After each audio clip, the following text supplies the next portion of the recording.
dig into today's discussion because I'm just like chomping at the bit to get into this. I'm curious as to what you're going to say.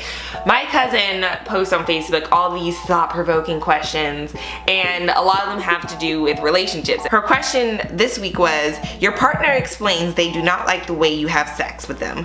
What is your reaction?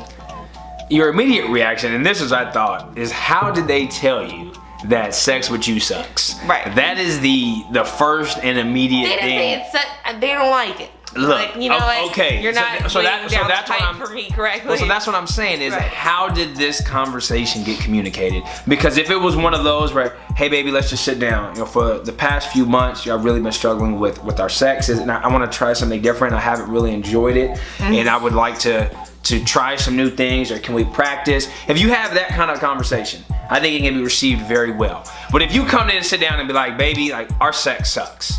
Like it's whack, I don't even know what's going on. Like sex is important in our marriage and this shit really just sucks. That's a problem. That's a major problem. I need to first I feel like both of those ways are pretty similar because because that's something I would say. It's like, I don't know what it is, but it has been whack lately. Like that's something that I would say.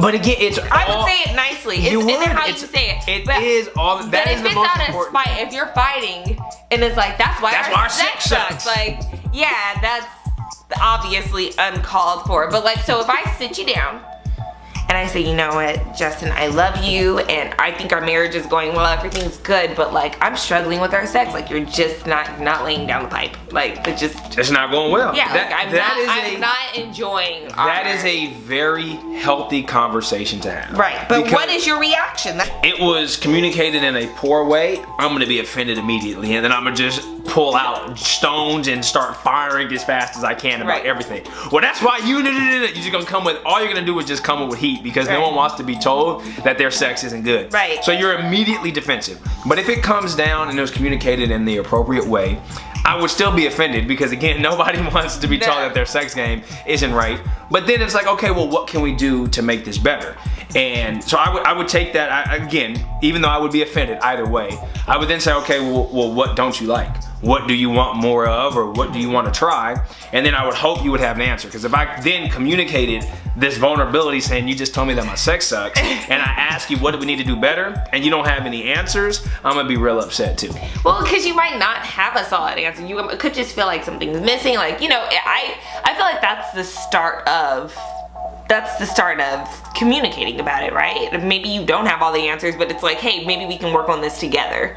But I want to say too that sex, the ego is heavily involved in sex. You talk to anybody, they are the queen or king of sex. Everybody. No one is bad at sex. Everyone is wonderful at it. It's like, oh, don't. And that's life. Everybody's got an ego. I'm so good at it. Yes, everyone. And I have never been like, I am the queen of sex. Have I ever? No, you haven't. I had never said that because I understand that sex isn't constant, first of all. Like I talked about last week, like sex is not, you know, you do the same thing every time and it's gonna be just as good. And also, I think that with the female anatomy, our bodies are so often changing. Like forget, if you've had a baby, you're definitely gonna probably have different trigger points, right? Stuff has literally been shifted around a bit. But besides that, just like our cycles in general, like I'm feeling different any given week. So I know that my body needs something different depending on when it is. So I can't have sex the same every single time. Like that's not going to be good for me. And what I want to say is that I think that sex, when you're thinking about it as just getting off, like I just need to get off, like that's what I hear all the time, like trying to get this nut off. Like I hear that all the time. Like you're not going to be a good lover. Like you're not a good lover. If I hear you say, I'm just trying to, I don't feel that way.